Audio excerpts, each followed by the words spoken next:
Object order or layering is when two or more objects are stacked on top of one another, and you want to be able to set the order of it. So for example, I've got two ghosts here, and I want the ghost behind this one to be on top. So how do I get him to be on top to order this and layer it correctly to be number one? Well, go ahead and select the ghost that's already on top, and either come up here on the Home tab to the drawing group and click on Arrange. And here's what we're looking at, the order objects, which is bring to front, bring forward, or send to back, or send backwards.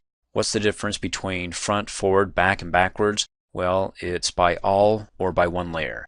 What I mean by that is that if you hover over bring to front, it says it'll bring the selected object in front of all other objects. So if you have 20 objects and you can select the 15th object and say bring to front, it brings it past everybody else. They're on top, no ifs, ands, or buts. But if you want to bring them from, let's say, layer or order number 15 to order number 14, there you go right there. Bring forward. Bring the selected object forward one level so it's hidden behind fewer objects. So we've got, how many objects do we have here? Let's click off. We have 1. There we go, 2 and 3. All right, let me go ahead and hit undo to put them all back in position. So I have 3 layers.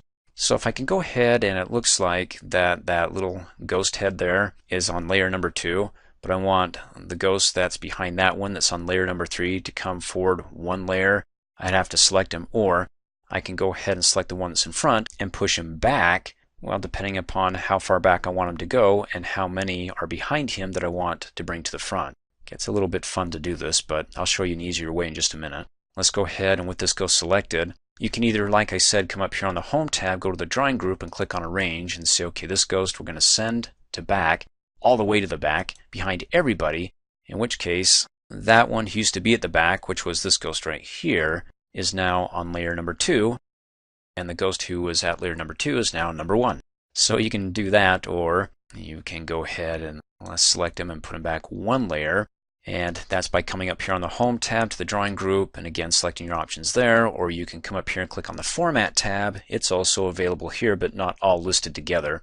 You have to click on the drop down arrow if you want to bring forward or front. So again, forward is one layer at a time and front is completely in front, and then backwards. You can do it that way, or you can right click and in the shortcut menu you get the same options.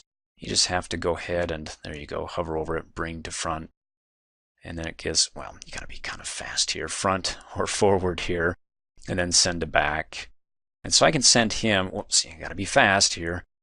I can send him to the back or just backward one layer. So now instead of the top layer, he's now at level 2. So that's how you can go ahead and, set the order of your objects. That's one way. Another way, and it might be a lot easier, especially if you have more than 3 objects, you may have 15 or 20 that are stacked on top of each other. For animation effects, which we'll cover in a later training video. But up here on the Format tab in the Arrange group, you have the Selection Pane. And it says it makes it easier to select objects, change their order, or change their visibility. Ooh, that could be fun, because when you want to work on one behind another, you may want to hide the one on top so you can, work on that ghost, as it were, maybe change the brightness, the contrast, whatever you need to do, and then you can go ahead and show this layer right here, this ghost. So come up here and click on the Selection Pane, brings up the Task pane, and we've got here, well, currently I have picture number 2 selected, and this is a hierarchical structure here, or order, the layering. So whoever's on top, picture 8, is this ghost right here, picture 2, it selects that guy, and then, okay, we've got our rectangles. So we have a rectangle here, a text box, and rectangle 2, and if you're like, okay, that's fine, but you know what, I could really use help in identifying the ghosts. Rectangles I don't care about. But picture 8, well, that's on top, yes, but can I call him something besides picture 8? Of course you can. Go ahead and click after you select it. Gently click on it again, and it opens it up, and then you can go ahead and delete that and call that the, should we call him the Scribbly Ghost, because it looks like somebody took some crayons and scribbled on him. Call him Crayon Ghost. And then hit Enter. And then the guy behind him, picture 2, well, he's the littlest ghost, so we'll just call him Little Guy. Hit Enter.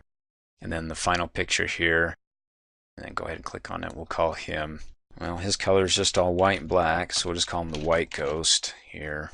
There we go. And then, of course, you can identify your rectangles. That could be your text box, captured ghost. We might as well, right? Captured ghost, text, hit Enter, and then rectangle can be our title.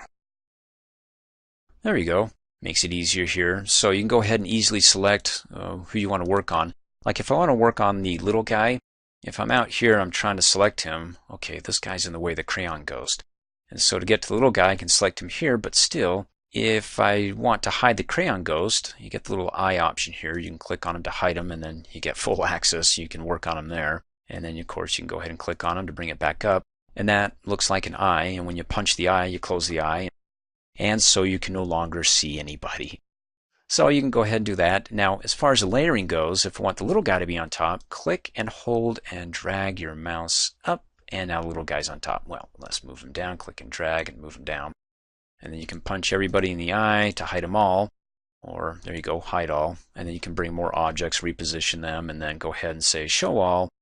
Or just those objects or shapes that you want hidden while you work in other parts, that so it doesn't get in the way of your creative juice flow and how you want things set up. And then when you're ready, show all and bring them all back. Thanks for watching. Hey, as a quick reminder, if you like my video, please give it a thumbs up. You can also click on me and subscribe to my channel to get notified of the latest videos. And for great specials on my products, please see the description below this video.